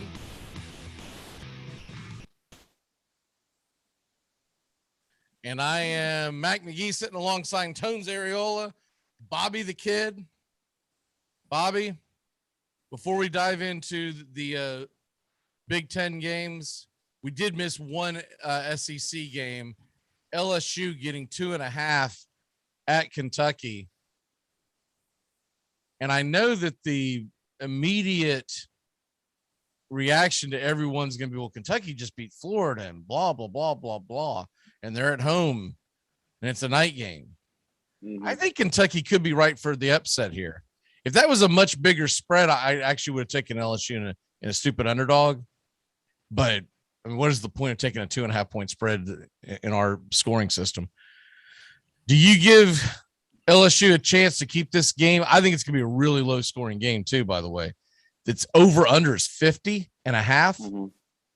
I would be shocked if we see 50.5 points scored in this game with these two lack of offenses, I guess is the best way to put it, and two pretty good defenses. What say you in this game? Yeah, we didn't get a lot of points last week, with the Florida-Kentucky game. But I think Kentucky. How much did Florida score against? I think it was 13-20. We lost. Okay, so we lost by scored 13, and LSU LSU is supposed to score. What is their over under team total? They're supposed to score 24. I don't see it happen. I don't either. I mean, we might see a change. I don't know. I think I'm with you. I think it'll be a low scoring game. But I do think Kentucky will win. I think they'll probably cover the spread. I think they'll win by probably a touchdown or so, maybe 10 if they're lucky. But yeah, I don't think I'm not really big on LSU, and I don't think they'll win this game. I think they might keep it close though, but I don't think they'll win. Jones, what say you? Yeah, I'm looking at LSU, and I'm just not really impressed. I did take Florida last week, so that was heartbreaking when they took that L to Kentucky. But Kentucky did and continues to look over impressive. They're 5-0, and obviously they play in a badass conference, which is really tough amongst itself. So I think Kentucky keeps finding a way to win today. Last week, I did take Auburn over LSU. When you look at LSU's offense and the points they're putting up this year, it's just lackluster. 19 against Auburn last week, only 28 against Mississippi State the week before. Yeah, they beat up on Central Michigan and McNeese State by scoring 34 and 49, but against UCLA, whose defense is terrible, must I add, led by Chip Kelly, they only got 27 points against UCLA. I find it hard to believe that LSU will score much today, especially in that Kentucky D that looked really good last week, although I think Florida's quarterback kind of provoked some of that bad offensive play himself. I think Kentucky's defense is pretty damn good, and I think they're going to win a close one tonight against LSU. Yeah, I think LSU is going to find a way to get that W. I'm looking for a letdown. I'm looking for Kentucky's not very good either. Kentucky's defense is good. Kentucky's offense is terrible. If it wasn't for that blocked field goal, I don't know if we're talking about Florida losing that game. That is true. That's a 10-point. That's a 10-point flip. So. Yeah, and not that Florida's been that impressive this year, but Florida was the better team with Kentucky. They just went into a night game and lost on the road. And look, I'm not sitting here singing LSU's praises by any stretch of the imagination, but I do believe that they have a fighting chance.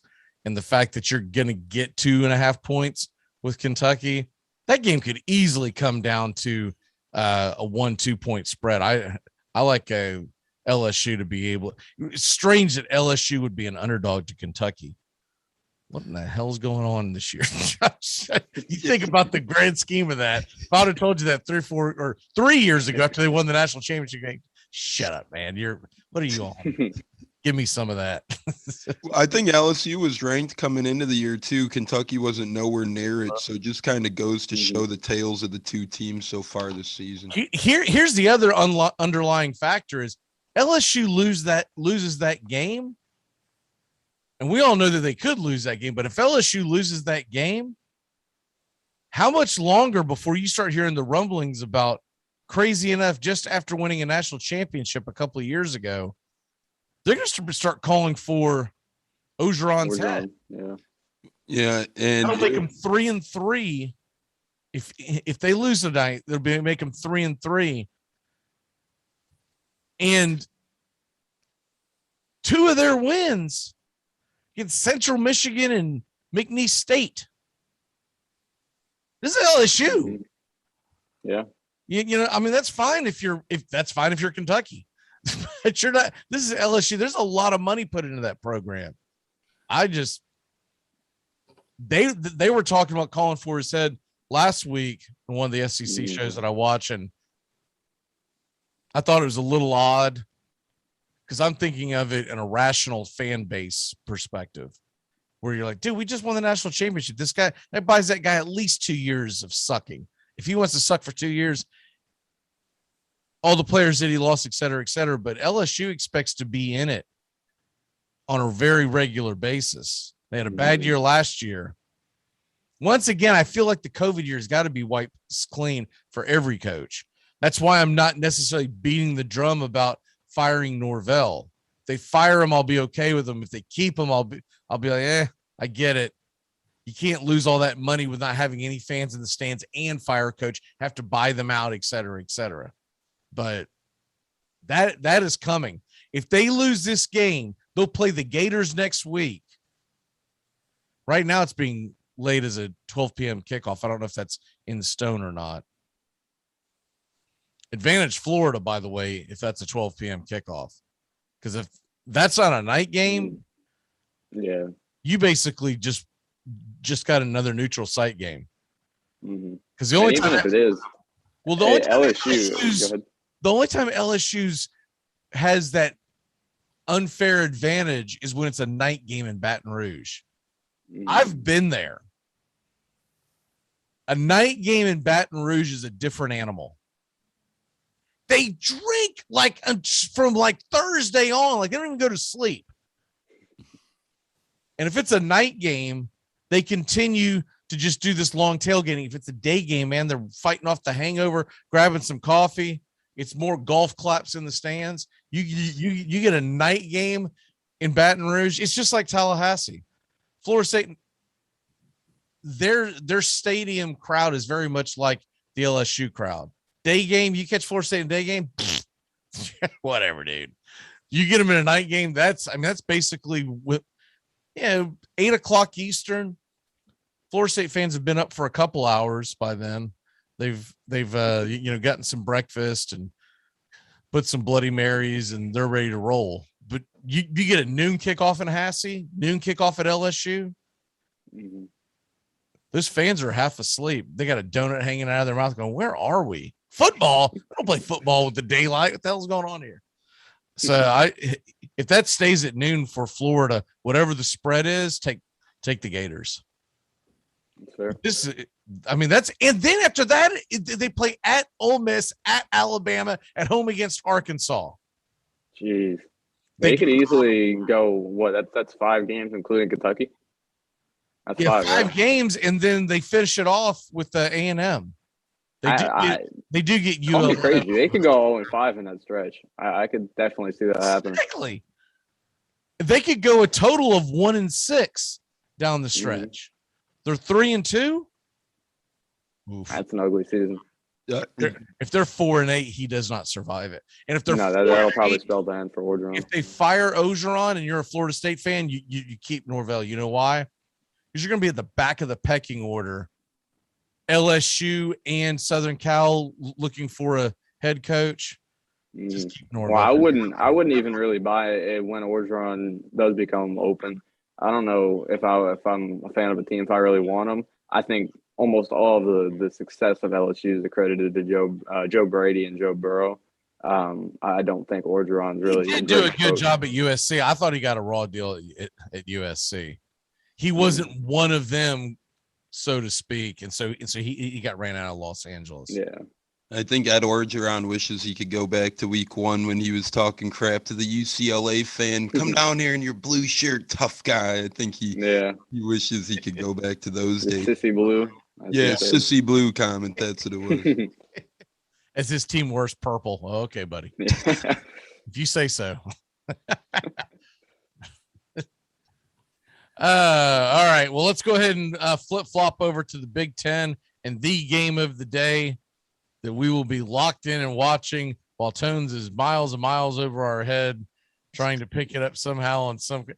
Maybe they'll have some kind of see what game is that? What channel is that game on? Fox? That's I have a chance. Yeah. It might be. You might be. What airline? Well, now I'm taking United. I was taking Southwest. I'm not too familiar with how United runs their stream. Southwest would have had it probably. Yes, I know, but they screwed me. They damn screwed me yesterday. Yeah, I'm not sure about United. Southwest, because when I was making that flight to Nashville, they had the local Fox affiliate. I think it comes out of New York, but regardless, that game would have been on. So you might have an out. I really don't know. I'll be interested to hear from you tomorrow on whether or not it was on the app or not. But regardless, Bobby and I will be watching it. And thanks a lot. Penn State is a 1.5 point underdog. I know you're a big Penn State fan. I think Iowa and Penn State is going to be a phenomenal game.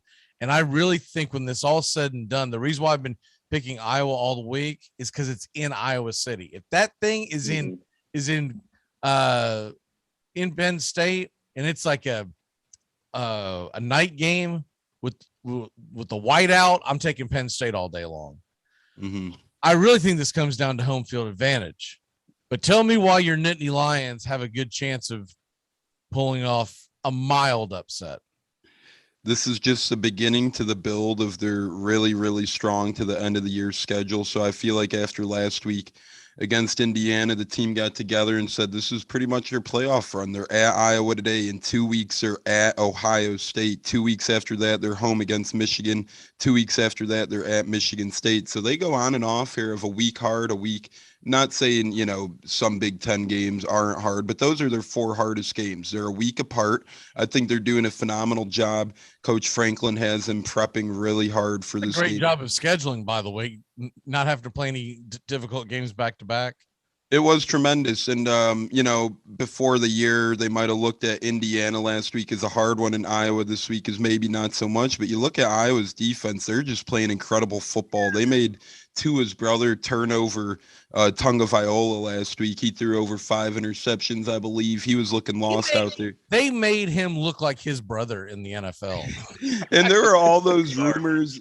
There were all those Heisman rumors going into that game. He could circulate. Iowa said, nope, not happening on our watch. And then you just look at Iowa's body of work. They're not really blowing people out. They're winning a lot of close games. Their defense is playing really good. They held Indiana to 6 points. Penn State held Indiana to 0 points. Iowa escaped over Iowa State with a 10-point victory. That reminds me of Penn State beating Wisconsin by 6.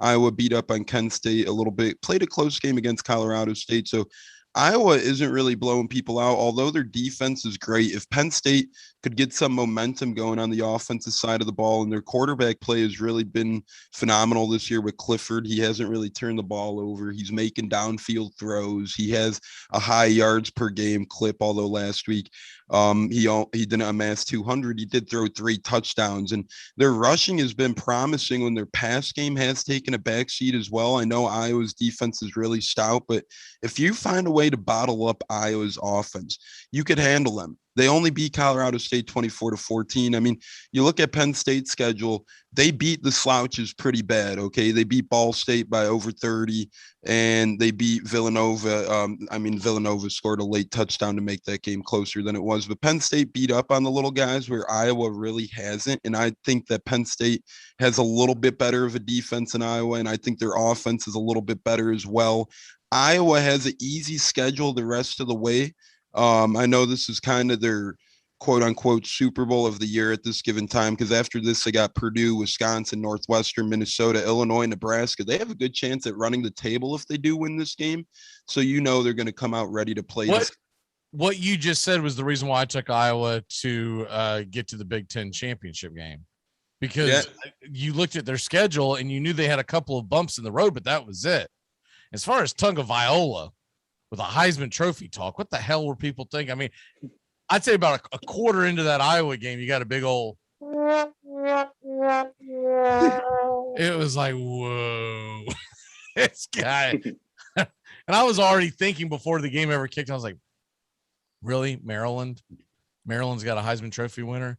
I mean, look, this isn't 1983 with Boomer Esiason at the helm. Like, what are we talking about here? But this game, by the way, the over-under is only 41. I think it's too high unless it gets to overtime. I think it's too high. I think this is going to be a slobber knocker, a 16-13 type of ball game. Yeah. I was going to try to take the air out of the ball, and Penn State, conversely, is going to try not to make the big turnover. So I think you're going to see 2 very vanilla attacks to start the game. Be really curious to see what the over-under is for the first half margins, because the first half margins, I'm pulling it up right now. You're probably talking around 20. They're usually right at the over-under is 20. I'd be really interested in that one. Yeah. Because I think unless something dramatic happens. And if Iowa blows them out the way they've blown out other teams when we think it's going to be this great game and blah, blah, blah. And all of a sudden you're like, dude, at some point we have to admit Iowa's good. I don't think that happens until the second half. Really, I wish it was 20.5. I wish I got that hook. If I got that hook, I'd be jumping on it right now. We'd be going to commercial and I'd be laying the line down. But technical difficulties, guys. We'll be right back. I'm more confident in the line being under than on who's going to win the game. But I do think Iowa. I'll go ahead and throw it out there. Iowa wins this game. Do something unconventional because it normally comes down to something like that in games like 13-12. And so, wait a minute. Better not do that because I took them as my lock. So we'll say 15-13. 15-13 Iowa. They find a way to beat Penn State with 5 field goals. What is your prediction, Tones? I got Iowa winning, or I got Penn State winning a close one. Freudian slip. I got Penn State winning a close one. Again, I don't see how it's going to be high scoring based on what you said about Iowa and based on what Penn State's defense could do as well. Porter Jr. is really raging up draft charts. He's working his way into a first-round cornerback taken in next year's draft, possibly with the way he's been playing. And he's just really energized that Penn State defense to an entire new level. I'm taking Penn State 21, Iowa 18 in this one. I think, college teams always find a way to get to weird points. That's how I think the 8.18 is factored in. I see Penn State winning by a field goal, but they don't kick the field goal. They just win by 3, 21-18. I don't see much offense in this one. I think Clifford does play a turnover-free game, though, which helps Penn State's chances. I think they try and keep the ball on the ground. And if I had to put touchdown odds on a guy who might get one big play today, I like Keandre Lambert-Smith. He's gotten a couple touchdowns over 50 yards this year. So watch Penn State.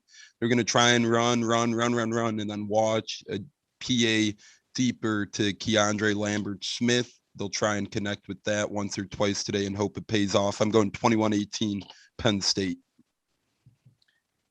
Bobby, what say you? Man, these are some good defenses. It's a great Big Ten matchup. Jahan Dotson on offense for Penn State looks great. Goodson on offense for Iowa looks great.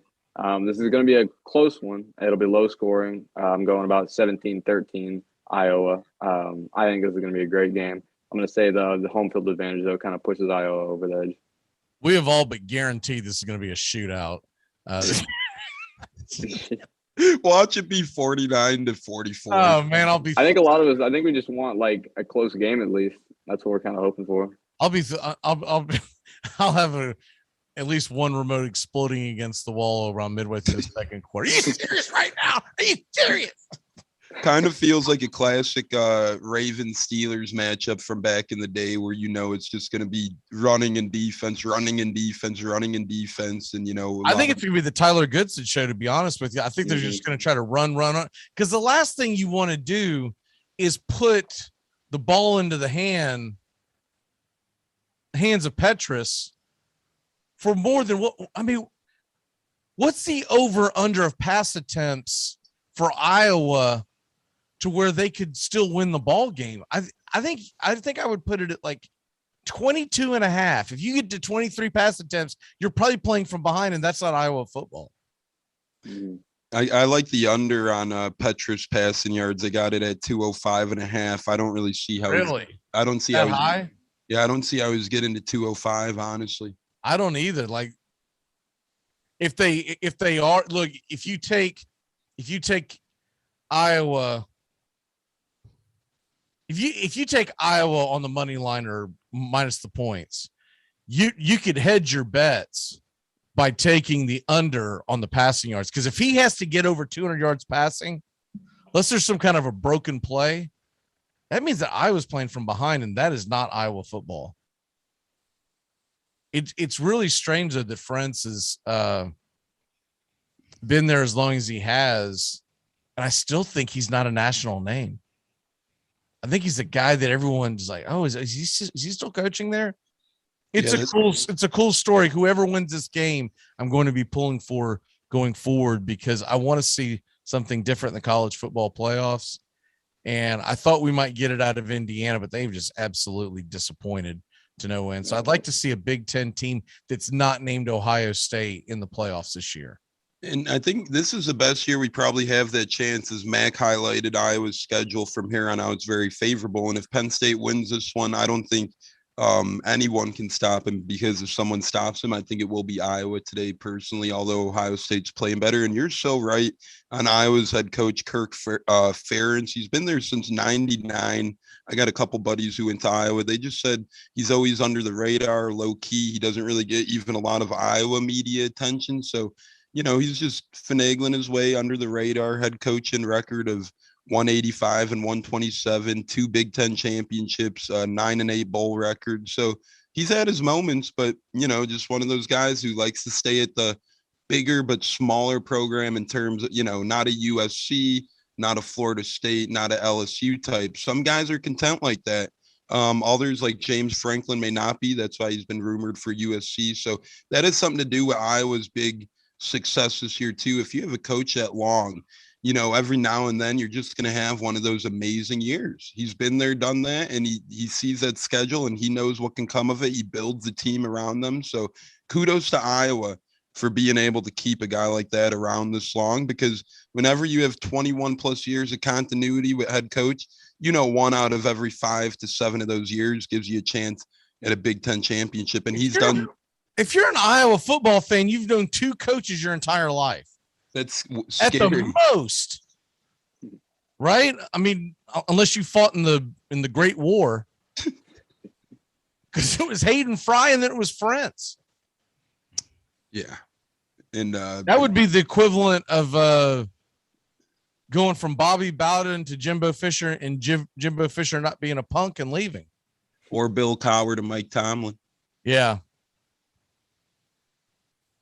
That one maybe not as extreme, but I feel like a lot of fans just know Bill Cowher, Mike Tomlin, and a lot. No, but I'm thinking more of college football, because it's very difficult to find a comp to that, because normally when the legend steps down, the guy that takes over gets so much ridicule. He's like, I'm out of here. I can't do this anymore. If I have to hear one more email about that's not how so-and-so used to do it.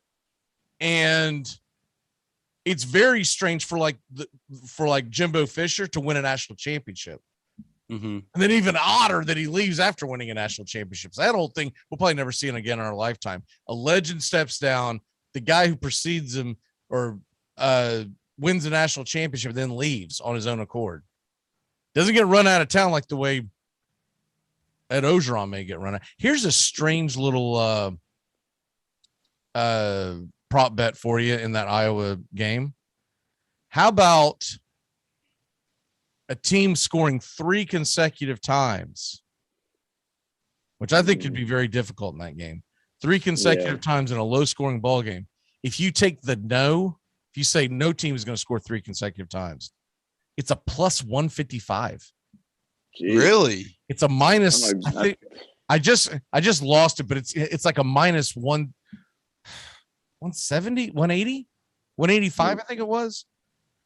So they're saying that they think for sure someone's going to score 3 consecutive times. And I get that in college football, that's very, very common. But in that game, you're only going to get 41 points scored according to the big boys.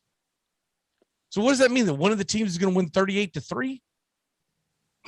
Because I guess at the time. I mean, that's. And does that count field goals too, or no? Any scores. Even then, I still just with these defenses, I don't really see that happening. Right. A team to score 3 unanswered times is the prop bet. Yeah, I don't know if I'd take that. Or I don't know. I would take the no. Yeah.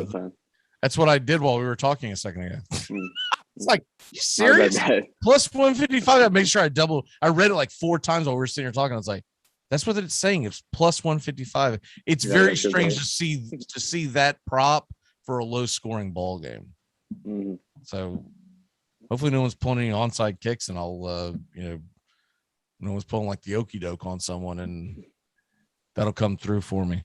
All All right, so let's go ahead and move on from that game. The Red River rivalry, my least favorite game to say. That kicks off at noon again. And the national media is going to tell you it's a really big game and get ready and blah, blah, blah. And then we're always disappointed. The spread is 3 points. Oklahoma's only favored by 3. And I have fallen for this trick one too many times. I'm not falling for this trick. I'm staying away from this game because every time I think I have this thing figured out, it's not what I think it is. Texas has looked bad. Oklahoma hasn't looked great. But Oklahoma's ranked near the top 5 in all the polls. Texas got the butts kicked by Arkansas, and yet it's only a 3-point spread. So logically, I say, dude, Oklahoma's going to roll. You kidding me? And then that's when you flip over late in the fourth quarter, and it's 48-3 Texas. You're like, what in the freaking? So I'm not making a prediction on this game because I hate this game because it's always wrong. They don't play it right. In my mind, this game goes differently every year. So we'll start with Bobby. Bobby, what do you like in this game? Who do you like in this game? Well, I like Bijan Robinson. Although Texas hasn't looked like anything special, really. Oklahoma hasn't either. I think they're massively overrated. They're not the 6th best team in the country. How about the over-under is only 31.5 in this game? The over-under being what? 31.5. Wait a minute. Is this first half? Is that right? No. No. Yeah. 64.5 I got. That's first half. Okay. I don't know. I was going to say, I was like, okay, well, that's free money. Mac must have, he's trying to get us to bet the over. He has a say he's trying to get the over to shoot up a little bit more. I don't really trust either of these teams. Oklahoma hasn't looked good. Like I said, they're not the 6th best team in the country. Nothing's going to convince me of that. And they have a cakewalk schedule, so they're not a playoff team in my mind. And with Texas, Robinson's looked good. Rattler for Oklahoma, he's been really iffy. He's certainly not as highly touted as he was to start the year. But I'll say Oklahoma wins it. Actually, no, I'm going to flip it up because Texas, they're at home. I'm going to go Texas by 3 points. It is a neutral game. The Red River rivalry. The Red River rivalry. I was looking at Texas on the right. No, in that case, it's always played in the Cotton Bowl because right after that, there's this big fair. That's why they always play it at noon. Okay. For people who aren't familiar with the game, they have this big Texas State Fair, and that's how this game's built around. So long story short, they play it in the Cotton Bowl, and then people leave the Cotton Bowl, and there's the fairgrounds right next to the Cotton Bowl, and they go to this big, I bet there's some good old fist fights in that thing. But there's a fair, and they all go singing "Happy Kumbaya" together and go bottle them all together in a fair and let them drink till successfully the rest of the night. That sounds like it'd be a fun time if you didn't have to watch Oklahoma and Texas. I'm going to take Texas still by 3 points. I just don't trust Oklahoma whatsoever, and I think Rattler has not looked good. The offenses look better since Casey Thompson's taken over, by the way. Yeah, it has. It definitely for Texas. Has. So it's not really the same team that lost to Arkansas, but I'm with you. Oklahoma's looked like crap. Yeah, I'm going to go with Texas. Tones, what say you? Yeah, Oklahoma has looked like crap. Spencer Rattler was a Heisman hopeful to begin the year. He's pretty much fallen out of any, if not all, conversations of that, no matter how Oklahoma ends to this point. The only thing he's doing well is completing passes at a pretty good rate. Other than that, he's turning the ball over, it looks like, at least once a game. He's not really throwing for many receiving yards. I remember watching the game a couple weeks back when Oklahoma was given all they could handle to against West Virginia on a Saturday night. Rattler almost got booed out of the damn building. They were literally chanting to bench him. And anytime you have that out of your quote-unquote best player, superstar player, that's probably not a good sign. They've been winning close ones against opponents much less than them all season. They almost lost to Nebraska, almost lost to West Virginia, almost lost to Tulane. So I do think I like Texas tonight.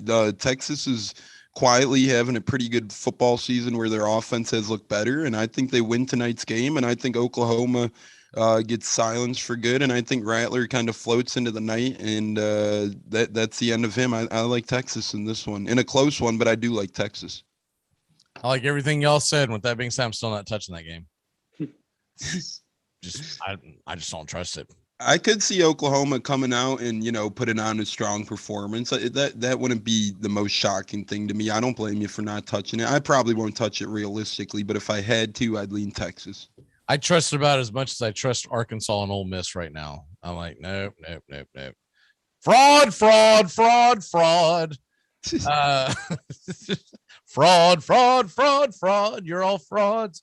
Let's see. We go with the next one. Got to talk this game because I know your brother's interested in this one. Notre Dame, Virginia Tech, and that is 7:30 on ACC Network. Mm-hmm. It's going to get a bigger. There's going to be more people watching that than they will the 8:00 Eastern game on CBS. Notre Dame, Virginia Tech. Notre Dame's 14th in the country. Virginia Tech is not ranked, but 4-1 and 3-1 respectively. It's a pick 'em. The over/under is 47. This is one of those games that I think it's going to be an absolute slobber knocker. But the talent alone, Notre Dame should find a way to get the W. I'm going to take Notre Dame in this game. I'm going to go ahead and call. I say 24-20 Notre Dame. So I'm not real comfortable with the over, but Bobby, what say you? And then we'll take it to Tones. Yeah, I'm not really big on either team, truthfully. I think Virginia Tech, they beat North Carolina in week 1, and they're kind of still riding that, I feel like, in a sense. I think Notre Dame, I think they'll etch out a pretty close win today. It's not going to be a high-scoring game in my mind. I don't know if I'd take the under, though, because that's still pretty low at 46.5 from what I'm seeing. But, yeah, I'm going to go with Notre Dame in a close one. I'll say 21-18. Tones? I'm actually going with Virginia Tech in this one. Notre Dame should have. Yeah, Notre Dame should have a much worse record right now than what's indicated. They should have lost. Yeah, so Joey must not be going to Tampa with you. Not this time around. No, there's no way you're sitting on an airplane for 3 hours and having to listen to. I can't believe you took. Well, hey, Notre Dame, I did take him last week, and they just did not look too great. I know Cincinnati is the 5th best team in the country, so that obviously has something to do with it. But realistically, every game Notre Dame's played this year could have lost to Florida State, could have lost to Toledo. They, were playing Wisconsin and Purdue really close until the fourth quarters in both of those games, and then the scoreboard seemed to carry away a little bit. Notre Dame really doesn't have a competent quarterback right now that they could rely on. I'm going with Virginia Tech. Not that they've been great this year. They barely squeaked by Richmond. They barely squeaked by Middle Tennessee. They beat North Carolina to begin the year, and they faltered against West Virginia. But I like the home team in this one. Notre Dame, whenever they seem to get one loss, it seems like they either go balls out for the year and make the playoffs, or it seems like once they get one loss, they kind of end up with the 2 to 3 loss range. I think this is one of those other losses they suffer coming off a loss. They're a little down right now. Their playoff hopes got ruined. Coach Kelly already hit his historic feat this year, and I think he knows they don't really have a quarterback to keep him in contention this year. Obviously, they lost the game, so they're out of playoff contention. I like Virginia Tech in this one. Notre Dame is in such a situation now that until they join a conference, when they get a loss, they're done. Done. Mm-hmm. You can't find. Every time Notre Dame has been in the playoffs, they've been undefeated. And every time that they've been, heck, even when they lost to Alabama, I think that was 2012. It might have been 13. No, it was 12. When they were blown out by Alabama, this was right before the playoff system began. They were undefeated. They can't absorb losses because they have no championship game to get into on championship weekend. If you don't have a game, you kind of get forgotten, and people are like, well, you only played this many games and blah, blah, blah. But they could play in the National Football League schedule, but if they lose one game to the Steelers, they're going to go, well, I don't know, man. You're not in a conference, so bye-bye. That's just they used to bully other teams and other conferences, and now they get bullied because if you don't go undefeated, it's a wrap. I could see if they were in no man's land in terms of joining a conference, but we've seen it work out where they've already joined the ACC last football season and it worked out fine. And I think that Big Ten's right on their doorstep too. I'm just not sure between ACC and Big Ten why I know, contract obligations, NBC, all the money rights, et cetera. That's what drives Notre Dame's decision to not join a conference at the end of the day. But, you join the Big Ten, you join the ACC, you have a chance every year at the playoffs with one loss even. So it would help out their program. They never look at the very big picture. They're just looking at the money that comes across. Correct. But I don't think they look at the very big picture, which is how much money could you bring in if you turned into another Alabama, which is very plausible in a situation where you're in a major conference. But if not, I mean, a kid knows when he goes to Notre Dame, he's going there to essentially try to help his brand to get in the NFL draft, but he better be going there for the academics, because if it's there to chase a college football ring, you're going to get one loss and they're going to immediately, the popular opinion is, it's over. Forget it. Forget it. The other game I do want to talk about before we do our locks, and one big thing is Michigan is at Nebraska. It's 7:30 Eastern time. I'm very interested in this game, mainly because I think Nebraska stinks, and I can't believe it's only a 3-point spread. It was 2.5 this morning. Now it's back up to 3. The over/under is 50. It's in Cornhusker country, so I get that part. But what they're essentially saying is that on a neutral site, these teams, that Michigan's maybe a 5 or 6 point favorite. Michigan's been pretty impressive. Nebraska's 3-3 on the year. Mm-hmm. And unless something dramatic has happened in the last 48 hours, I think that terrible Adrian Gonzalez is still playing quarterback. And I'm telling you right now, every time I watch Adrian Gonzalez, I see Jordan Travis and vice versa. I see two dudes that can't play quarterback, but they can run kind of good. And that's pretty much what you get out of these two. He does have 9 rushing touchdowns on the year. I bet he does. Yeah, he's active on the ground. How many passing touchdowns does he have? 6 to 2. That's the touchdown interception ratio. I would also like to know how many touchdowns he calls going the other way, meaning fumbling the ball, 3 and outs. Team's got a short field. Anyways, I like Michigan to cover this spread. Bobby, what say you? Yeah, I'm gonna agree with you. I think Michigan's gonna cover here. We haven't seen like a lot of play out of McNamara, but I think Michigan's a better team, and I don't think Adrian Martinez is gonna get it done. Jones? I like Michigan too, but don't count Nebraska out quite yet. After week 1 clunker, which they lost to Illinois, they got upset.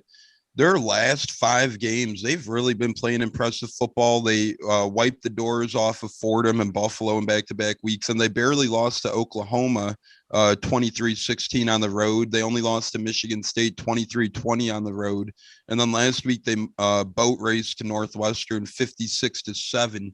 So they're playing really good football right now. I don't think they win this game, and I don't see them covering, but I see Michigan winning by a touchdown in this one. I don't see a blowout by any means here. I think Michigan wins a close one, and I think Nebraska loses another heartbreaker. Scott Frost is right there with this program, but like you said, their quarterback play is hindering them perhaps. I don't see them taking the next step in this game. I see them losing by a touchdown. All right, what is your lock of the day, Bobby? I'm going to take Ole Miss as minus 5.5 point favorites against Arkansas. Ole Miss minus 5.5 against Arkansas. Okay. Yeah, I like that one too. Tones, what is your lock of the day? I like Navy plus 13.5 at home against SMU. Navy's been playing some pretty good football. They came off a big win last week. That game's at 2:30. SMU is one of those teams that when they're high scoring and they throw a lot, then they could get their way into the end zone. But Navy likes to take the air out of the football, keep it on the ground a lot, and play good defense. I see them covering this one. I like Navy plus 13.5 at home against SMU. Okay. So that's going to clear it down to me, and I'm going to stick with my original Michigan minus 2.5. I think the Wolverines are going to take care of business. The other game that I had circled because I didn't know who was going to take what. Most of my others have been taken, but Wake Forest has only given up 6 on the road to Syracuse, and it is a difficult place to play, and I get that. But Wake Forest, I think, is extremely underrated. They're not a top 5 team, don't get me wrong. But Wake Forest is a very good football team. Syracuse just lost to Florida State. Right. It's terrible. I don't care if it was on the road. If you lose to Florida State, you're embarrassed. And I just believe that Wake Forest is going to be able to put up too many points. And they do play a high-paced offense. Syracuse is going to try to slow that down. But in theory, Florida State should have beaten Syracuse by a lot more. They kind of scuffled around after a decent start against Syracuse. I think Wake Forest seem laser focused. We'll find out on the road. Bobby, what is your one big thing today? I'm gonna say Iowa. I think they get their big win for the playoff resume. And I think they'll probably run the table as well, like Tones has mentioned. I think they win today, and assuming they win the Big Ten championship, they're on their way to the playoffs. Tones, what say you? The one big thing that's going to happen today in college football? I'm clashing heads here. I'm going with Penn State making a statement game on the road in the Big Ten. I see Joey Porter Jr.'s draft stock continue to rise. Coming into the year, he was a borderline top 2 round pick. Now he's borderline top 1. I think by the time the year is over, he's cemented himself into the top 20 of the first round. I like Penn State on the road in this one. It's going to be a good game. Whoever wins this one has their eyes on the prize of the Big Ten championship. Penn State has some obstacles to ice skate around. I'm going with Penn State. Finally, this is their year, in my opinion. This is it. They keep losing that big one to Ohio State, so they never quite win the Big Ten. They're always right there knocking on the doorstep. I think this is a year they finally break into that doorstep and break into the house and win the Big Ten. I'm going with Penn State, and I think Clifford has a statement game along with Joey Porter Jr. We didn't even mention this, but just catch people up to speed. Last night, Arizona State did beat Stanford 28-10. They covered the spread. That's an impressive win. Also just tells you how poorly Oregon played. The other thing that happened last night in college football that I think got skated over, Cincinnati blew out Temple. We kind of expected that, but in the fashion that they did it, 52-3. And Cincinnati is a team that ranked top 5. People are still talking, well, I don't know if they belong in the playoffs. I think that team's headed to the playoffs in a big way, which would be fun. It'd be really fun to see Cincinnati and the winner of the Penn State Iowa game in the playoffs, and then they'll both get their heads crushed in by Georgia and Alabama. But it's sometimes unless Alabama and Georgia have to play in the first round, because they'll have to play in the SEC championship. They won't do it though. They'll set that up as a Titanic tilt, especially if that SEC championship game is close. It's just they won't bump Georgia or Bama down. I agree with you. I don't want to watch a conference championship game 2 times in 4 weeks, but that's typically what they're going to do. To be fair, I do think those are the 2 best teams in the country. So true, but there's no interest. That is true. Because I get it, because you're an SEC head, you'll have interest in it. But people who are not SEC fans, when you see a conference championship as your national championship game, it's like, I don't care who wins. Don't like either team. Bye. I'm out.